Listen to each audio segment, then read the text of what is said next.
be the most chaotic video ever. All right.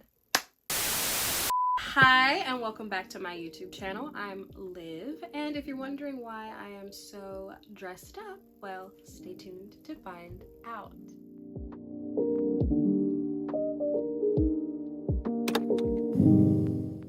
So I know that I've been gone for like a year, and the last time anybody heard about this channel, I was supposed to be filming a video about Wednesday. And I think that's still gonna happen, but I'm waiting on season 2 to drop. Just so that like I can do it when there's hype and pandemonium and stuff, just so I can take part of the fun of all of that. So right now I'm gonna take part in the fun and pandemonium of Wicked being in theaters.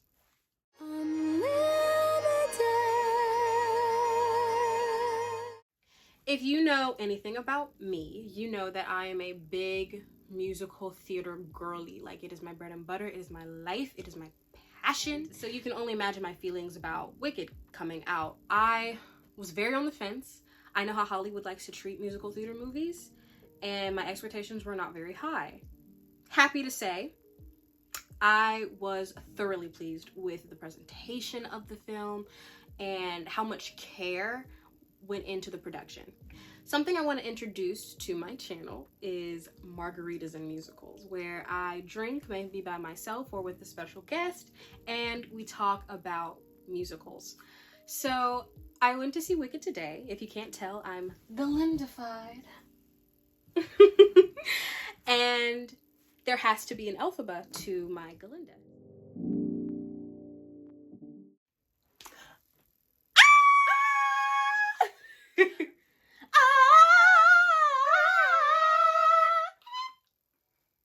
Well, yes! Hi, I'm Ava. I am Liv's best friend. We've been friends for... Bitch, you better be joking. 3 years now? Yes. So I told y'all that we went and saw Wicked, and we cried. For the second time. For the second time, both of us. So we saw it separate. Together. We saw it together for the first time. Mm-hmm. We saw it separately though. I went by myself because I was depressed.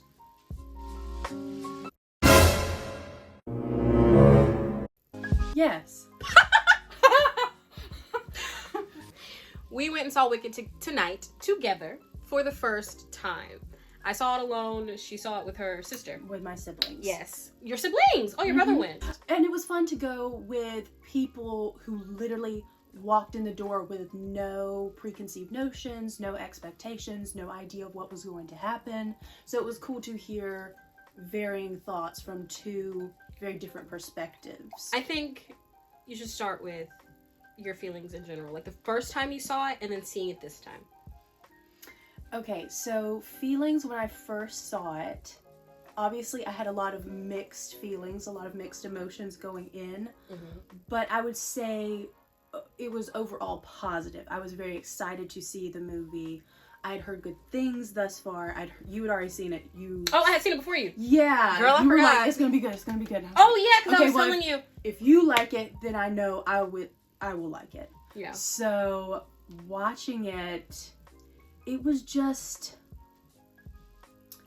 there's only a few other musical movies that I've watched that moved me in that way, that felt as alive as watching theater does.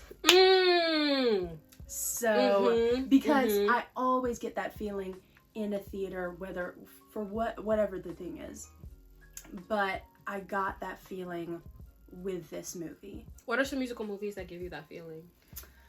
Sound of Music. Well, yes. Especially at the end. Did you think you were gonna shock me with that one? The Sound of Music. Yeah. Both the original and the Steven Spielberg West Side Story. Oh! Those definitely. Stop. I really liked the Steven Spielberg West Side Story. So good. I saw it in theaters, and oh, I didn't. I watched it on Disney+. It was so good. It was so good. It was still fantastic, even on Disney. I watched it with Jalen. I watched it with Jalen. Shout out to Jalen. Are there any more? There was both the West Side Stories. Both the West Side Stories, Sound of Music, and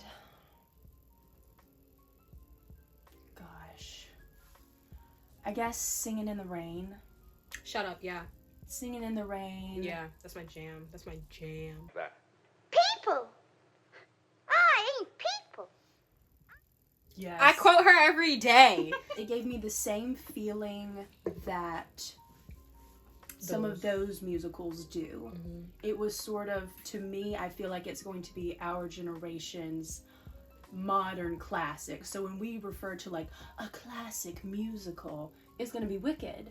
And maybe, you know, a couple of others. And like, it kind of already is, because Wicked is like a... It's the second highest grossing movie musical of at least the modern era and possibly of all time. Wow. What was the first, do you know?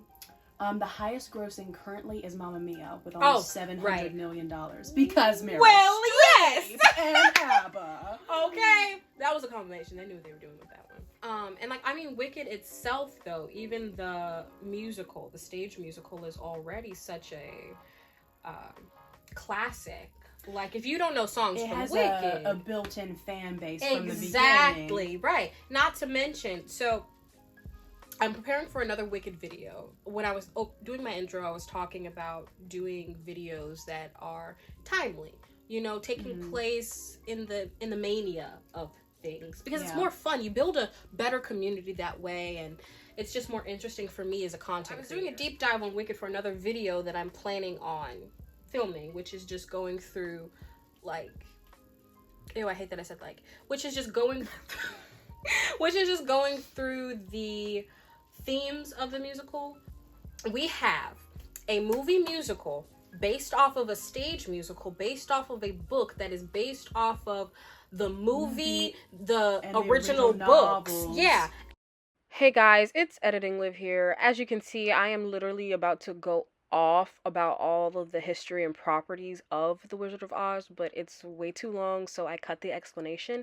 Check the description box if you are interested about that breakdown. With that being said, though, you have the musical fans, the fans of the stage musical. You have the fans of the book, though. Fans of the book who became fans of the stage musical, who are now possibly fans of the movie. So like you said, it is a built-in fan base, but it's a built-in fan base that spans generations. Because when we were in the movie tonight, there were some older people in there, and they were very positive. They were like, oh, they did a phenomenal job. And I was exactly. You had people our age and maybe a little younger, but then you also had, especially women. And this is a movie... Especially women. I think for women. But like, you even had...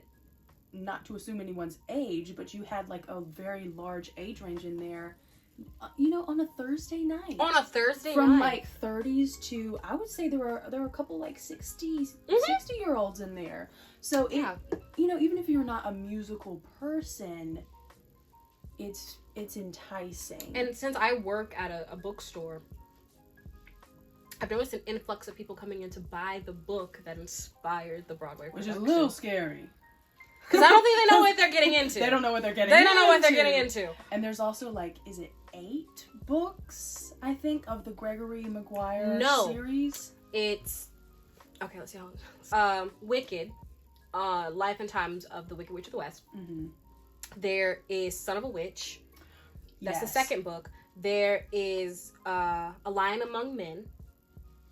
That's the third book, and then there is Out of Oz. That's the final book in the trilogy, in the series. But because of the musical movie, Gregory Maguire is releasing another book in early 2025 called Elfie, which chronicles her early life. I wonder what, like, so by the time it comes out, I hope. Be geared towards. I think my hope is that he keeps it dark. Because I think that's an integrity thing. They're very, like, they're very politically charged books, and I don't mean that in a negative way. And like, I think between the two of us, we lean towards material that have political undertones at times. And even if there's not one, we'll find one. Well, yes. Well, yes. Well, yes. Well, yeah. Exactly. So basically, you were saying that it gave you that old Hollywood. Yes. Old Hollywood, because the movies you listed all have that old Hollywood, or they are old Hollywood, or they are like inspired by old Hollywood. The only one you mentioned that was inspired by old Hollywood was the new Steven Spielberg West Side Story, and he did a good job of captured some magic. of modernizing it and expanding that story just a little bit to make it more palatable for modern audiences. And I think that's an important aspect. Yeah. And I think that's something that this movie does really well. Yeah. Yes, makes it very all of those undertones are there, and if you're watching, if you're listening, you pick up on it right away. Yeah. But it's still so palatable that it kind of just washes over you. It just gets into your brain. And I feel like the Barbie movie was able to do that as well. Oh, I sobbed at the Barbie movie. Oh my god. I wanted to wear my Barbie movie dress. You know the dress I'm talking about. Yes. I wanted to wear that, but then I saw this in my closet and I was like, not only is this the proper Galinda pink, but the shoulders, I was like, this is one of her dresses for sure. Yeah. Well, the poor version. The poor version. Not too much. So you were saying about like it has that classic feel, and that's what you got from your first watch. Were there any more like feelings you garnered from that watch? From the very first time, not tonight, but the first time you saw it in the theaters. Very first watch. You gonna have to drink some more, girl, because I'm almost done. Oh, okay. I feel like a lush. Okay, so overarching thoughts were that it's sort of a modern classic, and then I love that it expanded upon a lot of things, specifically the plight with what is happening with the animals in Oz, because that's not really delved into the musical a whole lot. The book goes into it extensively. Spoiler alert, Wicked the musical act 2 is very rushed, and Elphaba's like, well, animals, let me run off with Fiyero. Literally.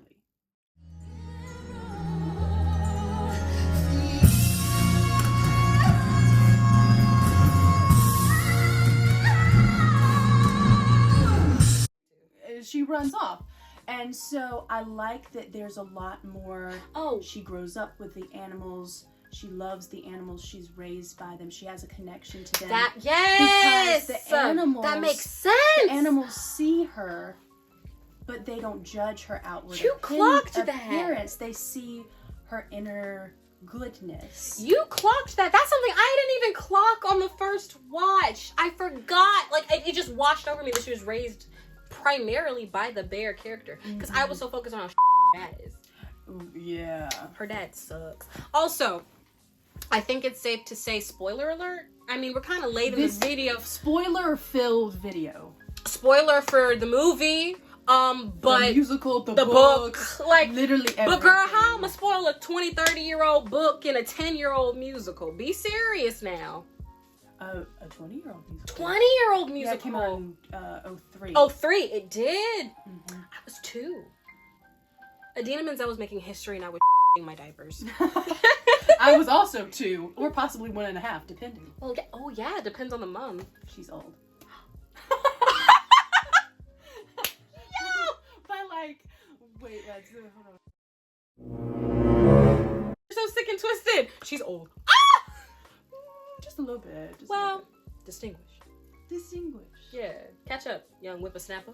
Oh. I see you're repping young whippersnapper. So that was the animals element was something that you noticed on your first watch, which was really nice. And the animal rights and the animal rights activism. That was something I always harped on, even when I was in middle school. I was like, y'all, this is an activist play. Like, be serious.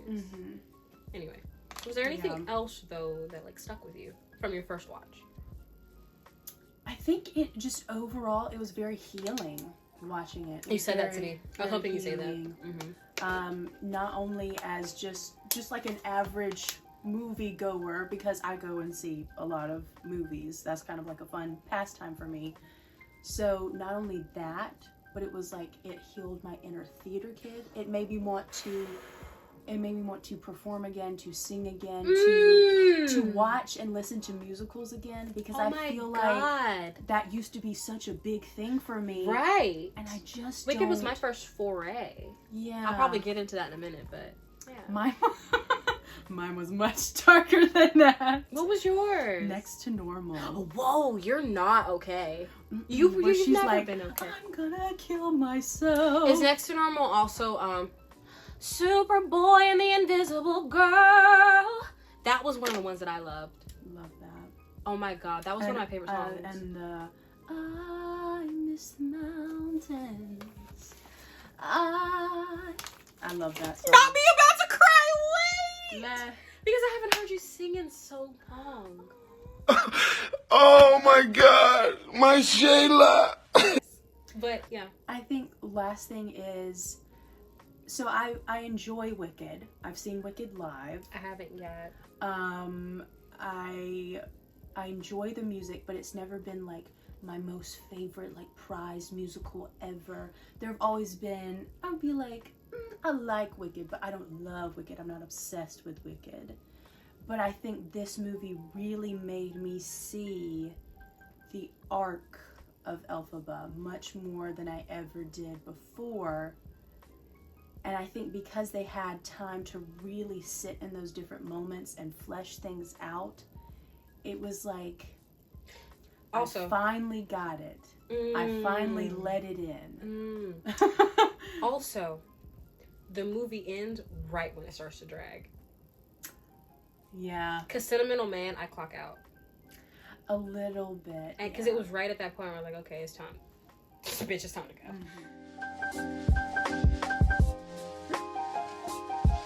I think my first watch, the movie felt so long because I was alone with my feelings and my emotions, and I was in like a really dark place too when I first went to see it. Yeah. I talked about it a little bit on my Snapchat story, but also that's linked in the description box below. Follow. But like a lot of people in my life didn't even know what I was going through. Like I don't even think you knew. Like you didn't know everything. I don't think anyone really knows everything except for me, because I still don't even fully understand what I was going through. But there was a lot of grief happening. And so when I went to see the movie, it was at a point where I was questioning, like, do I even want to be a performer anymore? Like, yeah. I was like... No, literally. I was like, do I even want to do this with my life? Not only was I questioning, is this a feasible career? That's not the only question I had. I was questioning if I was good enough. If I had what it took.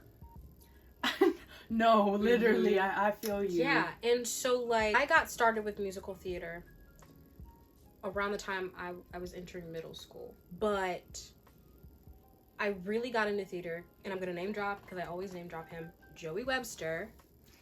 He had a summer camp program, and I had been working with him since 7th grade at this point. I was getting ready to leave middle school, I think, and start high school. And for some reason, I remember that summer I spent with Joey in his summer camp as the summer I really fell in love with musical theater. Because I listened to Wicked back to back to back. And I remember the songs that stood out to me were I'm Not That Girl, As Long As You're Mine, because I loved the passion, and No Good Deed. I was in my angsty teenager phase. Yeah. And so going to see that as a 23-year-old woman who is so far removed from the 14, 13, 12-year-old girl that I used to be. Absolutely. It was, like you said, very healing for my inner child. Because I had lost touch with that aspect of my inner child. Yeah. You know? Because, like, we heal our inner child in a lot of ways. Like, we'll watch cartoons, or we'll color, or we'll do things. But, like, what does it mean to tap into the dreams that your inner child had that you still carry as an adult? What does that mean? Yeah. And that movie really answered that question for me, I think. I could feel that this was inner child dreams coming to fruition for Cynthia Erivo, Ariana Grande, Jonathan Bailey, like all of them, everyone involved in this project. I could really tell that this was inner child healing for them too. And so that washed over me. And I think that's what made the movie so damn long. Because I was just alone with all of those feelings. So the scenes that stood out to me when I first saw it, the Ozfest Ballroom. And I told you that was my favorite scene when I texted you. And I was like, that's the scene. It made me think of you. It made me think of my sisters. It made me think of every woman in my life that I love. right? Not, and like, it made me think of the good aspects of a relationship, the bad aspects of a relationship, and then that moment where we meet in the middle. Like, the moment they put their hands together, I'm like, wow. It gets me every time. And then when she wipes away her tear, and like on an extra level for me as a Black woman watching that, knowing that Elphaba is a Black woman underneath all the green, and seeing that's what really made me think of us, because she was so vulnerable, and vulnerability is something that Black women don't get to have a lot of, and you give me a space to be vulnerable. And it was just a very beautiful moment that transcended, I think, color lines and racial lines and magical lines. And so that scene just was everything. I bawled. And it's also because, like, I felt so lonely too. I felt so lonely. Lonely in my confusion with what I want to do with my career. Lonely and knowing that I love this thing, but is it what I'm meant to be doing with the rest of my life? If I'm never going to be famous, fine. But I have to be comfortable doing what I love on a smaller scale. Because it's for the love of the thing. Absolutely. And that's what I got back to seeing Wicked for the first time on my own. Back to the love of the thing. And experimenting with it. Because I be playing with my own riffs and stuff with Defying Gravity now. My favorite, I lean towards more Amber Riley's riffs that she did. I love Amber Riley. Cynthia Erivo's riffs, and who is it? I can't think of her name. She was Idina Menzel's understudy. And nobody in all of us, the wizard that there is or was, is ever gonna bring me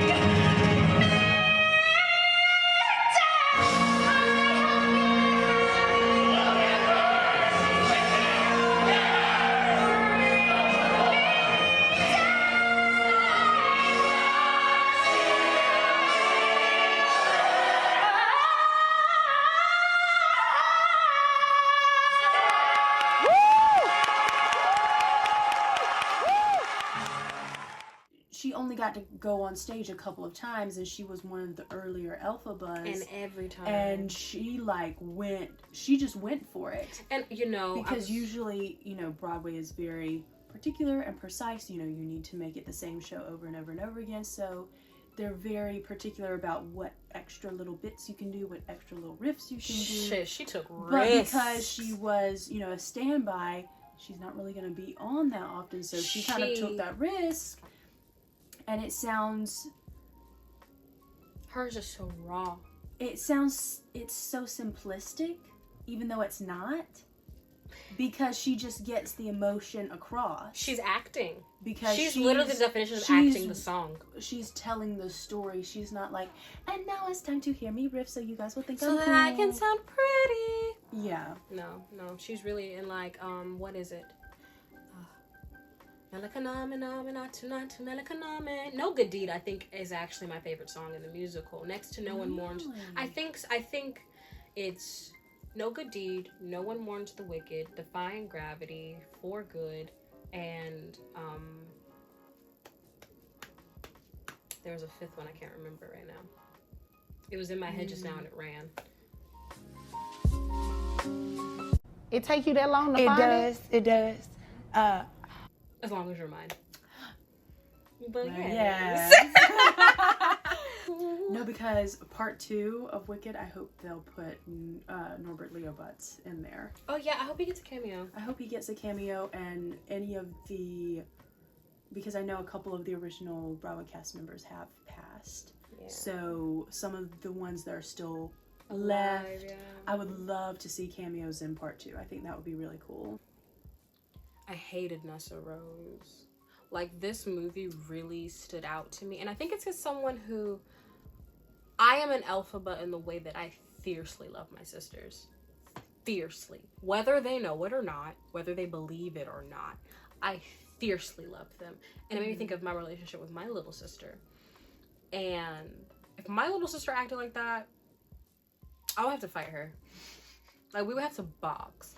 But seriously though, like, it really stood out to me. And it goes into that ableist conversation. You want to treat somebody, oh, put your drink down.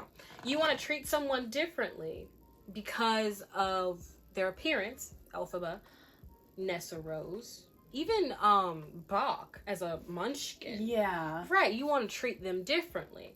Specifically with Nessa Rose, however, you're forced to contend with the fact that this differently abled person is shitty, is human, and is capable of making decisions that defy your immediate desire to not only other them, but to baby them, but to coddle them. How far will you allow a person to go when you in your mind have made up that they need your sympathy, that they need your coddling? And I think that is something amazing that Gregory Maguire did with the book, that I think is fantastic that they made a point in the musical as well. Which also, sidebar, I think is more poignant that her legs shrivel up when the house falls on her in the original movie. If you think of the Wicked lore as... You know, I never even really thought about that. That's really interesting. Her legs shrivel up. That's crazy. That's crazy, right? It's like, that's diabolical work. Yeah. Yeah.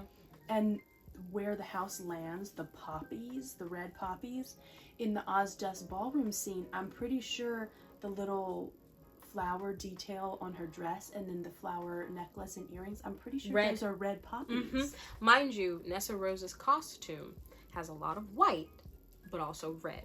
Now, from a costume design standpoint, to me, that exemplifies the evil in her.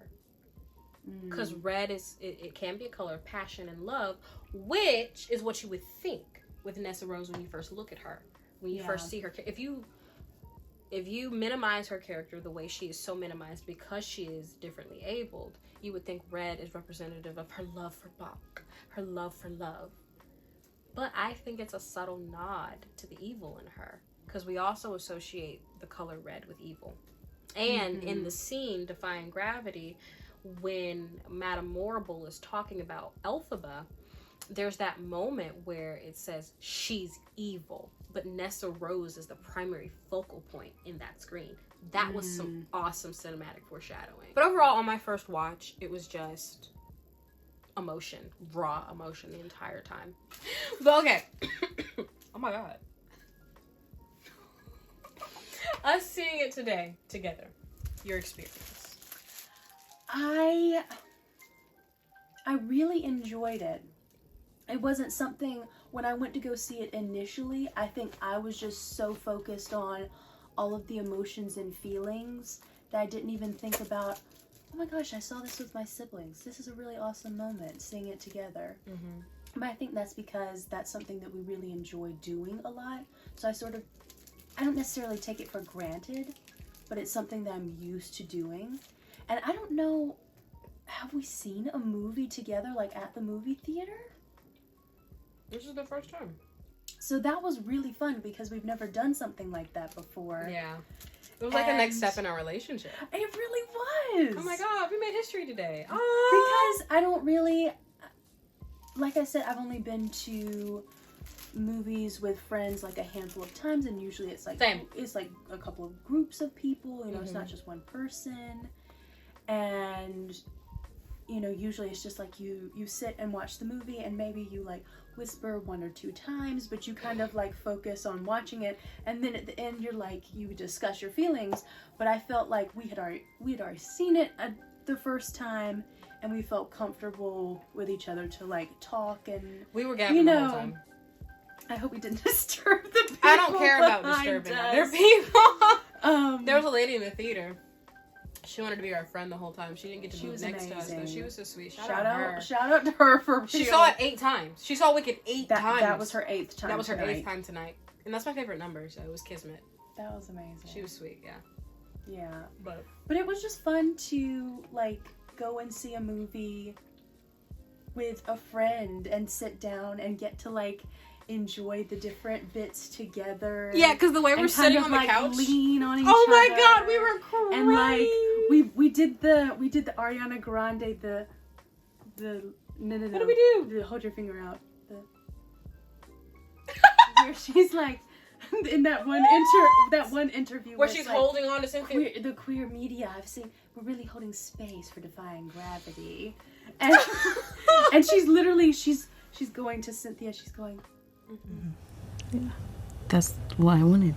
Yeah, I didn't know that was happening.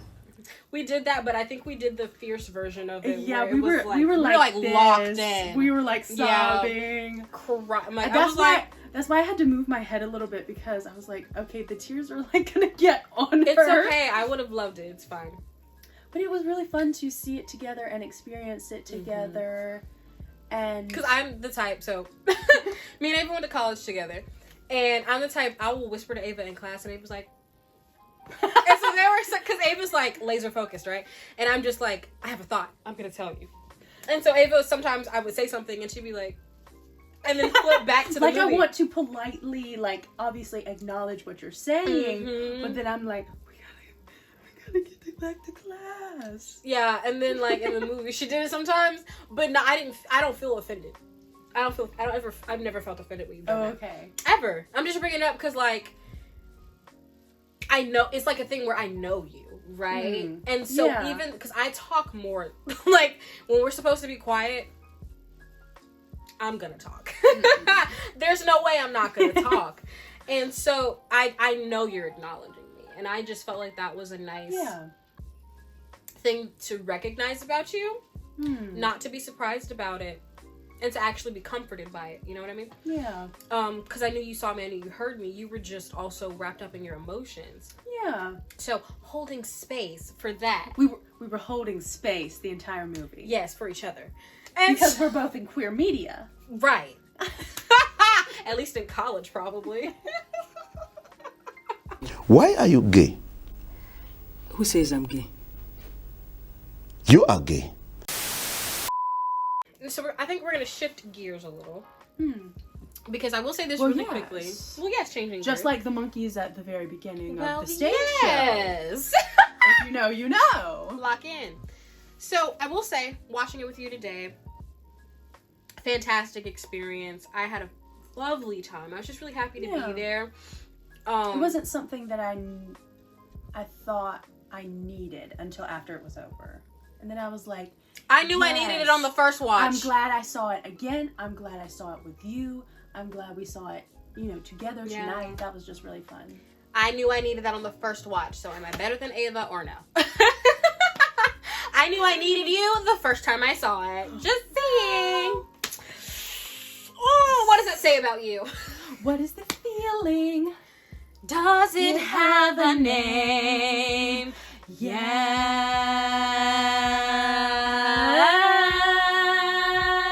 I love you. No. Love. You are gay. And I was also happy that we got to be intimate and not sexually, y'all, be for real. But Stop it. Get some help. I know that like I don't always touch you because I know you're like you have like a germ thing.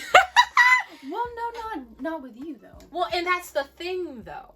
I felt like tonight I was able to really like be physical with you because I was thinking about that all day, and I was like, I just want to hold Ava. I just want to be on Ava. I just want to be on her, and I don't want to make her uncomfortable. But I think that was something that I was able to overcome tonight. Yeah, like I think that's just something quietly that I think about. I never want to set off your, you know what I'm saying? No, never want to set it off. It's very rare that you do, and usually it's not like me. It's just like how I'm feeling in the moment, Right, and so like, but that was the thing that I feel like I was able to overcome. You know what I mean? Like reaching that next level of intimacy with my best friend. So people have been in media saying like they're being intimate in spicy ways based off of how they behave in interviews. How do you feel about that, especially knowing because I think about us, right? And all day today, I was thinking about like I just want to. That's my best friend. Like I just want to, you know what I mean? Yeah. And I was thinking about that all day, and I was like, well, Cynthia Erivo and Ariana Grande, they must feel that too, right? And they're unafraid to express that. So for you, like knowing the relationship that we have, how do you feel about how the media has been treating their relationship? So I think before I saw the movie and I just saw like little clips or maybe like one interview, this like, you know, ET, like 2 minutes, you know, something short, I was kind of like, why are they like touchy so much? Why are they constantly crying? That's concerning. Because that is something that you're not used to seeing with other actors, with other interviews. And when it does happen, it's kind of a like very I don't know, You're human. Yeah, it kind of catches you off guard, and it's like, wow, that's a real moment. And for me, most of the time I enjoy those moments, and it's something that I want to watch again or look up, because it just shows a level of a slight vulnerability, a level of care or passion for whatever they're talking about, whether they're talking about something related to the film or TV show that they're in, or maybe they're being asked a more personal question. And, you know, obviously everyone in this industry is human, but They're on another level. you don't always get treated like that. Media because training and there's so many hoops to jump through, and then there's so many like walls you have to put up. It's for so many different reasons depending on how famous you are. And I think Cynthia Erivo's been catapulted to a level of fame that genuinely I don't think she was prepared for. Yeah, I don't think until Harriet, I think it was sort of like, and not even with Harriet, it was like a theater kid, like well-kept secret, like she was ours, sort of. And then, I mean, to me, I felt like she was catapulted with Harriet, but I think that was just because I watched a lot of her interviews with that. I watched a lot of other cast members' interviews. I watched the movie. I've had conversations with people who they didn't know who Cynthia Erivo was before Wicked. Yeah. And I think that's a testament to the power of movies, and a testament to the power of the project itself, like how high profile the project is. So very, very quick side story. First time I ever saw her was the 2016 Tony Awards, yo, which, you know, was one of the very first Tony Awards that I was like, oh my gosh, I'm a theater kid, I have to sit down, I have to watch this. And it was Hamilton year, and so it was like, it was just, yo, Hamilton turns what, 10? Is it 10? It's 8. It's 8. No. Oh well, no. Hamilton's 10. It's 10. Hamilton's 10. They started 2015. Yeah. Hamilton turns 10. That's crazy. Ooh, prepare to be sick of me. Prepare right now to be sick of me. Watching the 2016 Tony Awards, she comes out on stage. I'm like, who the hell is you know, this? I knew The Color Purple, I knew the novel, I knew the musical. She walks on stage and she's singing I'm Here, and she has the yellow pants on and everything, and she's just like singing, and I'm like, I don't know who this girl is. I don't know where she came from. You know, I didn't even realize that the Color Purple revival was happening. Like, I had heard a little bits and pieces. Hamilton Mania, though. But it was Hamilton Mania, so all of these other shows really got pushed to the side.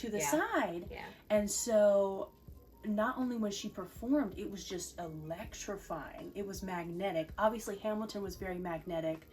And but there was something with her that and the material was itself just so incredible. Mind you, Stephen Schwartz again.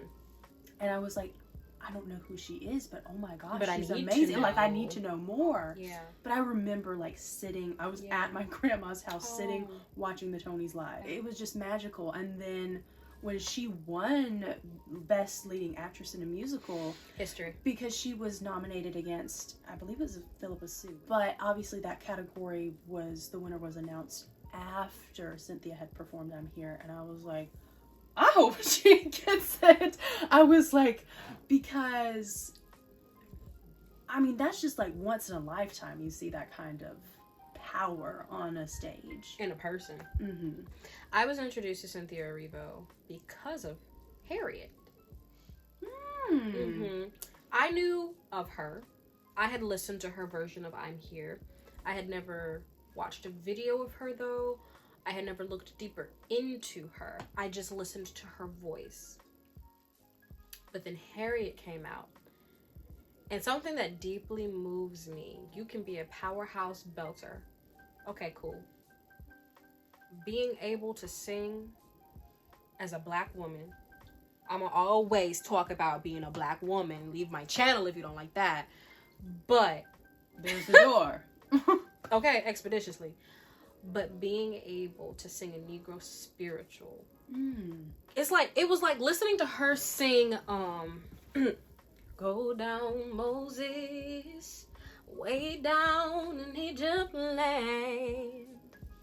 Tell old Pharaoh, Pharaoh, let my people go. Like that like even me just singing that just now, that took me somewhere. Yeah. It took me to my ancestors. It took me to like some place that words can't even describe, but it's so wrought with history and a vibrancy and life. Yeah. Despite the trauma. When I heard her sing that, then I was like, yeah. Yeah. It's like listening to Mahalia Jackson sing. Do you know who Mahalia Jackson is? Yes, I think so. Troubles of the World. Soon I'll be done. Troubles of this world. That's one of my mom's favorite songs. Weeping and wailing, I'm going home to live with my Lord.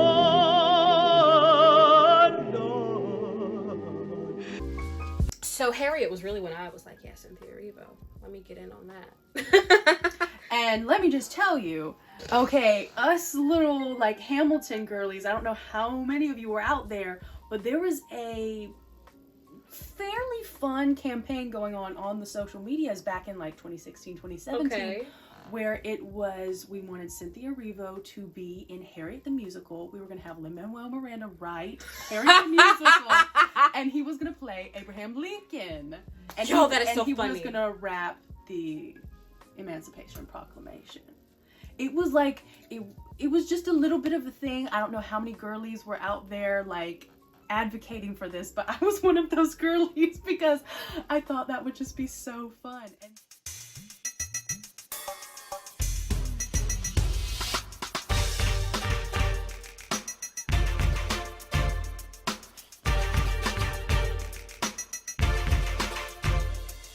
were there any more thoughts you had about how they treat Cynthia and Ariana and their relationship in media?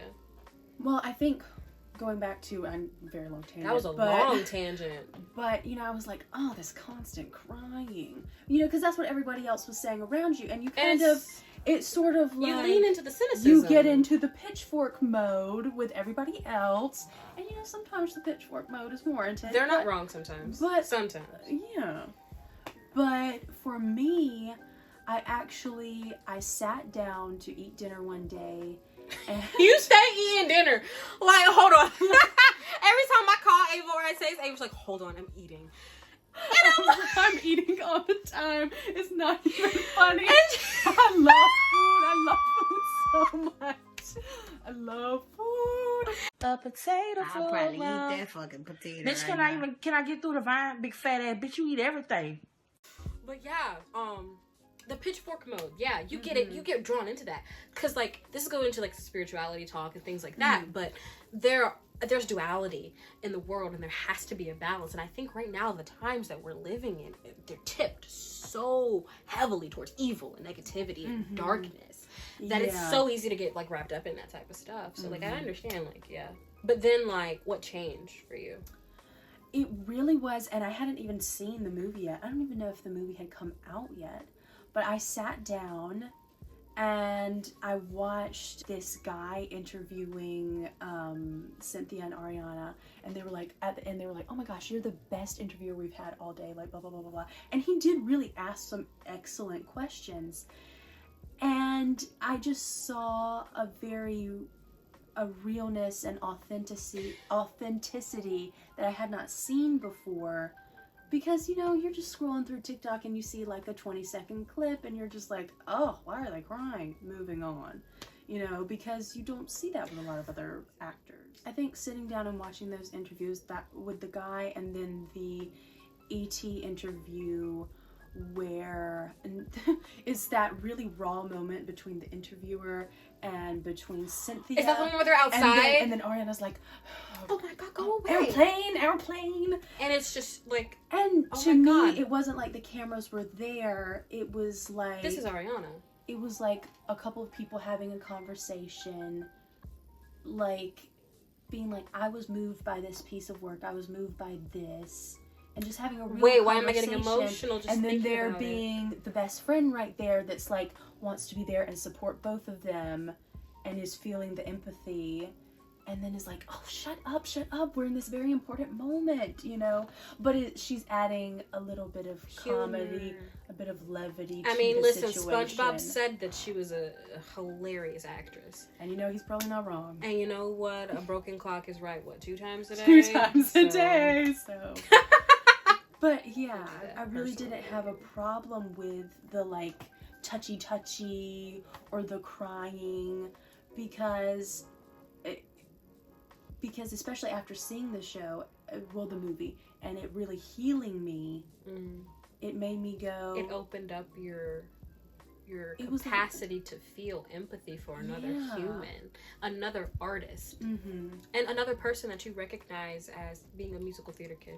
Yeah, they're just musical theater kids, and that's what they talk about in their interviews. They're just musical theater kids. I'm like, I think any like empathetic musical theater kid that's in this situation, they're empaths, and I don't care what anyone says. Really, they are.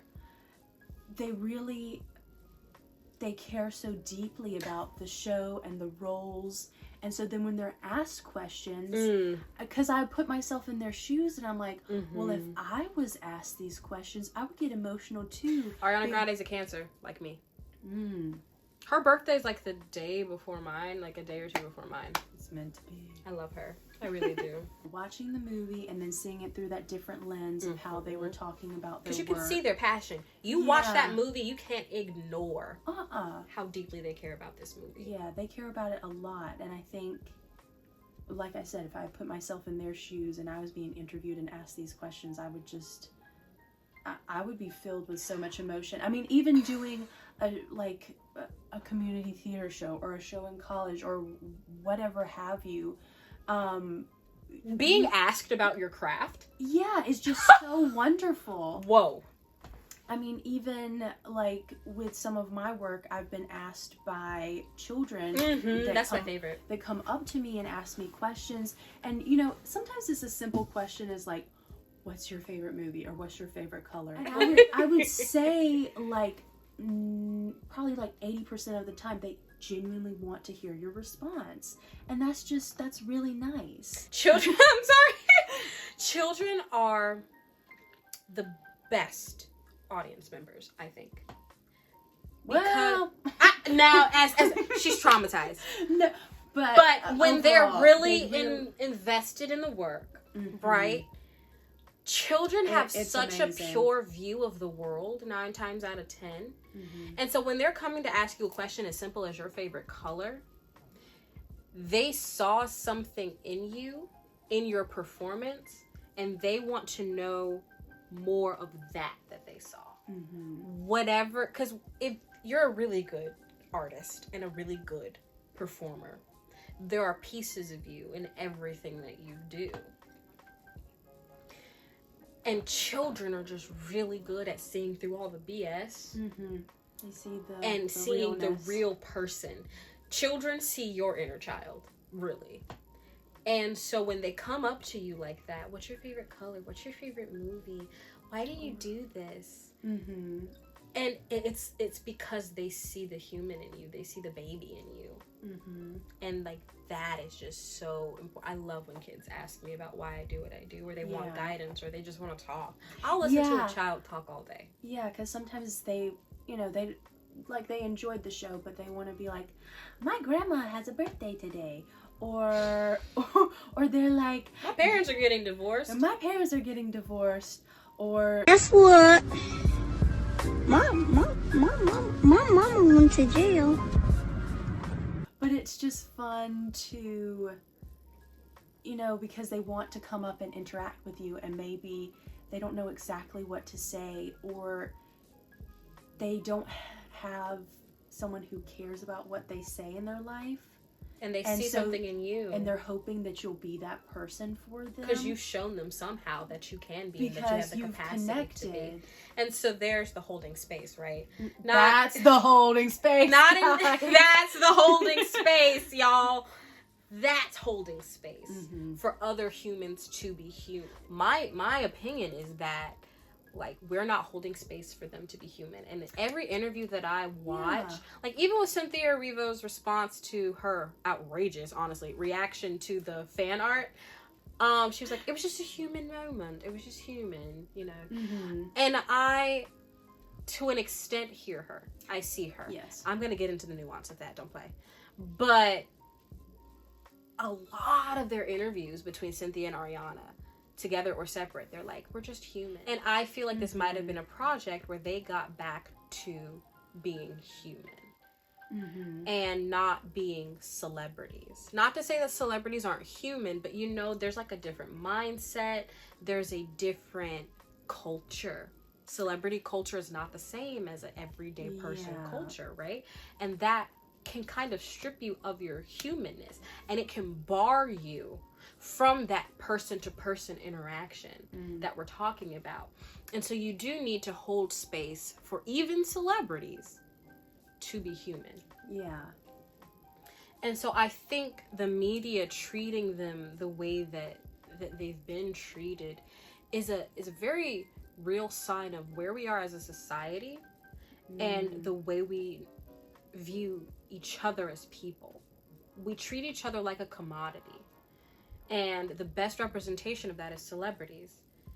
Like, accusing two female best friends of being lesbians is really sick and twisted. There's nothing wrong with being a lesbian, but it's disrespectful to the relationships that they have, messy though they be. It's disrespectful to the relationships that they have and the purity of the bond they share, because they have outright called each other sisters. Yeah. And it's they've gotten so many tattoos together. Which that's hold on. But like, I get it, but also, y'all okay? I just think making that many augmentations to your body in such a short period of time is kind of like are y'all good? You know, like 1 tattoo, 2 tattoos, maybe 3, but they got like 4 or 5, a few, some together, some representing their characters, but that's a lot. But maybe that's just me.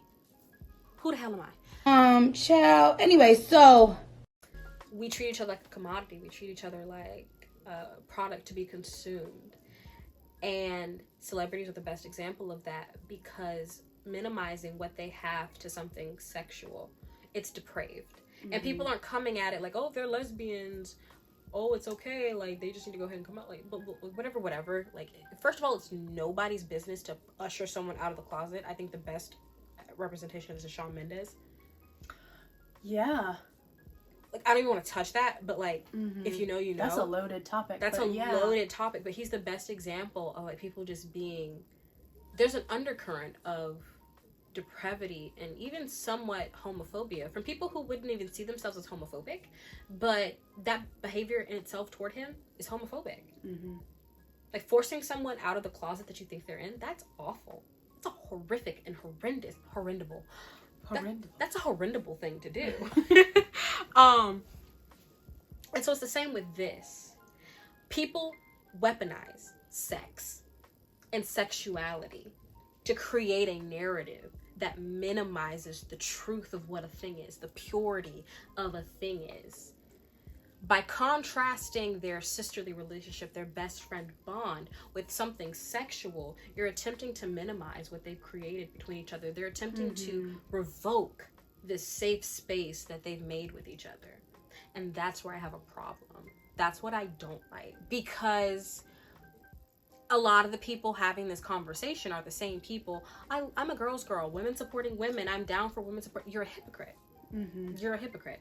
When two female celebrities are touchy-feely with one another, they're crying. And granted, people have their own theories about why these women are crying.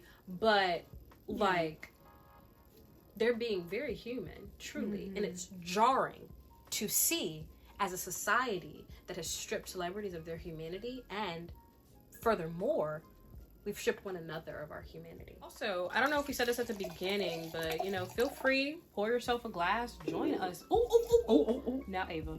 Join us. I was trying to help you and I made You it know, worse. you got more than me. Based off of how Cynthia Erivo and Ariana Grande have been treated for their friendship, what does it make you think and feel in regards to our friendship as women? Because I've been making jokes all day about, like, the rumors that they're probably swirling about us in college. Because, like, there's... I think... Because it made me think about our relationship a lot. I think it's sort of... No pressure. It honestly just goes back to women in general. They have to be strategically vulnerable. Because... if you show too much emotion, you're like psychotic. You're overly emotional. You're a crazy crying woman. Hysterical. You're, like, hysterical crying, like with the mascara and like eating a tub of ice cream. Like, oh, my life is Which, over. not too much on that. Because it'll make you feel better. I mean, well, yes. Love it. But I love a good tub of ice cream. I love ice cream. Shout out to whoever made ice cream, invented ice cream. I love you. Rise from the dead, I got something for you.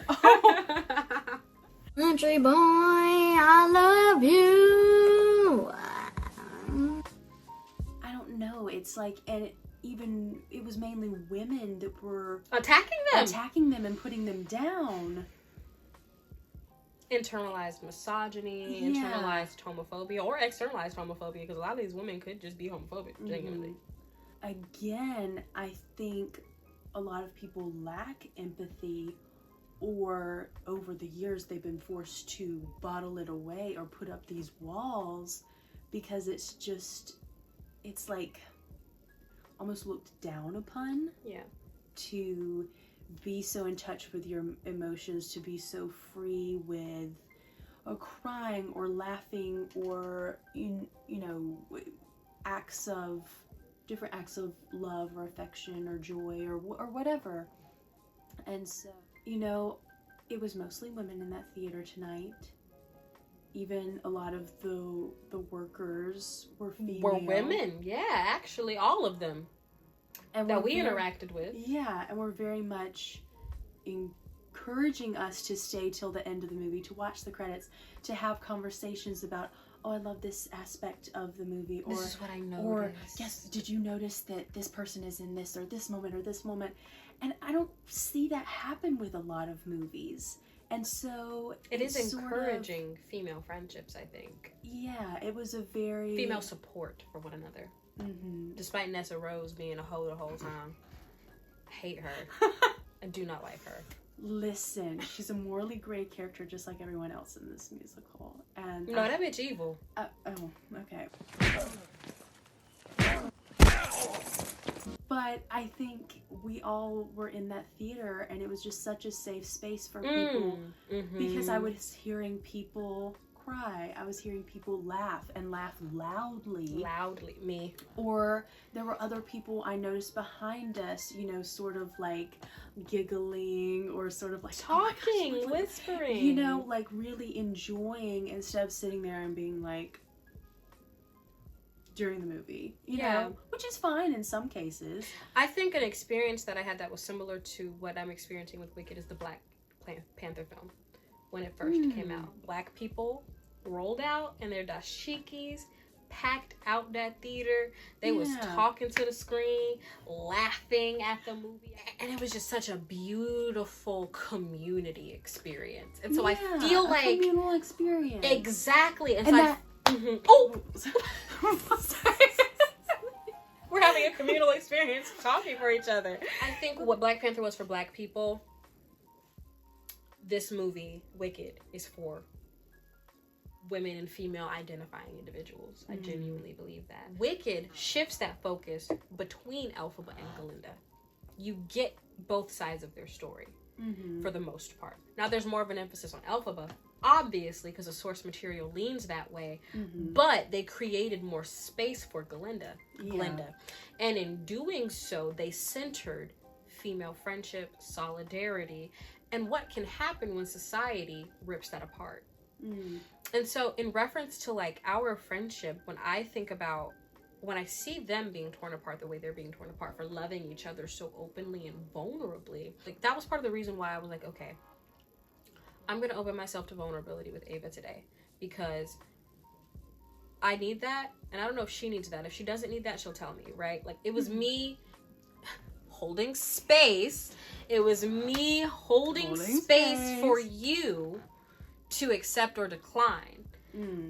But there's this thing where people don't even give other people the option to make a choice. And so, you know, I felt empowered in watching them, because I was like, you know what? If they can do this on such a public scale and be torn apart and do it anyway, me and my best friend, we can be our cute little Gabby girly selves hugging and cuddling during a movie, and there's nothing seditious about it. So I also held space for myself just as a vulnerable person, opening to that vulnerability and allowing someone else to see that. Because like, it's not just about, oh, I don't know if Ava wants to be judged. It's about, do I want to open myself up not only to the possibility of rejection, but also do I just in general want to show this person how vulnerable I am and can be? Do I trust them? So like, I just think that, so when I think about our friendship, I'm like, you know, I don't do that type of stuff with Ava very frequently, and I would like to. And so I think tonight, like I said earlier, it's just like I feel like I stepped over something. So to me, seeing them, even amid all of that drama, I felt empowered. And I think choosing to change the narrative from they're just rich celebrities being dramatic and they just want our attention and they just want us to feel sorry for them, to these are two women who had their dreams come true and have been thrust into a level of stardom and singularity that only they two can relate to. They understand each other on a level that no one else will ever understand. Genuinely. They are two musical theater kids who grew up with this musical. This musical played a role in their lives. They both have sung as their careers expanded, sung songs from the musical. Actually, Ariana sang Elphaba, Cynthia sang Galinda. But who have had this musical as a big part of their lives, a big part of their inspiration. There are tweets from Ariana Grande years ago, like, I would love to play Glinda. And she did her rendition of Popular early in her career. This has always been something she's wanted. Cynthia, you know, like, I'm not even sure that she, as a Black woman, ever thought she'd be where she is today. Taking a property like Wicked, thrusting it into the Hollywood circuit, and creating something so magnanimous. They are the only two people in the world who get each other. Now, Jonathan Bailey and SpongeBob, to an extent, I will never say that man's name. They can... Ethan. Who? SpongeBob. The former wrestler. And I don't care. He's a former pro. Like, before he was a theater kid, he was like a wrestler and like... Oh, that's why he's so buff. Well, he ain't gonna me. And I said what I said. SpongeBob. What's good? But Ariana and Cynthia, it transcends whatever else. They are the star vehicles of this film, honestly. Like, they are the center of attention, genuinely. And they are the only two people in the world who know what that's like. It's such a unique space for them to be in. Like, I really do feel like they've shattered something. Like, they have pushed beyond what the norm has been for not only female celebrity, but female celebrity friendships, as well as female stardom. They're in a league of their own, genuinely. Yeah. And I hope I'm not gassing them. I don't feel like I am. I don't really know how to properly articulate what I'm saying. But, like, there's something just so unique at play here that it makes sense that they have just relinquished to it. Like, I really see in them a relinquishing to this thing.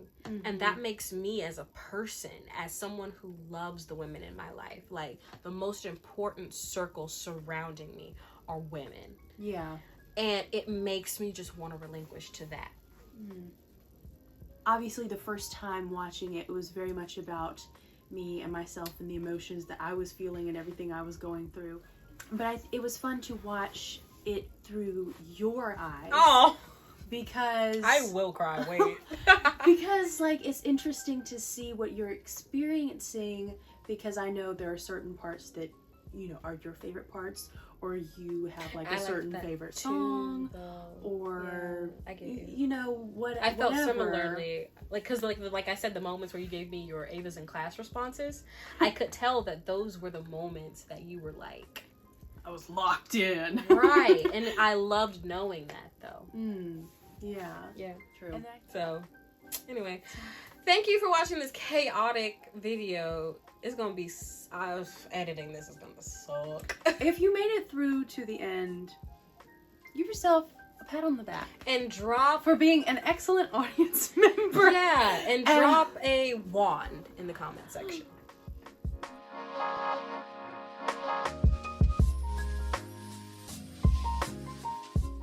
He could be walking down the street. Nah, I wouldn't know a thing. It's giving Grace Kelly. It's giving Grace Kelly. Thank you. Before she moved to Monaco. Well, yes. Literally, that's exactly how Isadora Duncan died. That's awful. Anyway. Yeah. Oh, that was so rude. Well, anyways.